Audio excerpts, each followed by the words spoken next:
بسم اللہ الرحمن الرحیم۔ علماء کی فضیلت اور ان کے بغیر لوگوں کی حالت۔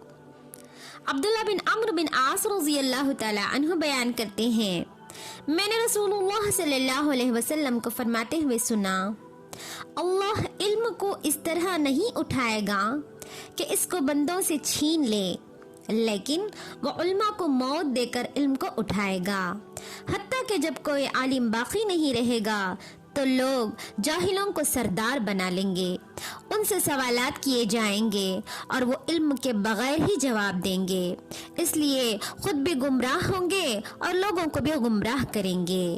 تقریر صحیح البخاری۔ السلام علیکم ورحمۃ اللہ وبرکاتہ۔ Thanks for watching. Kindly like, subscribe and share my Junubian channel.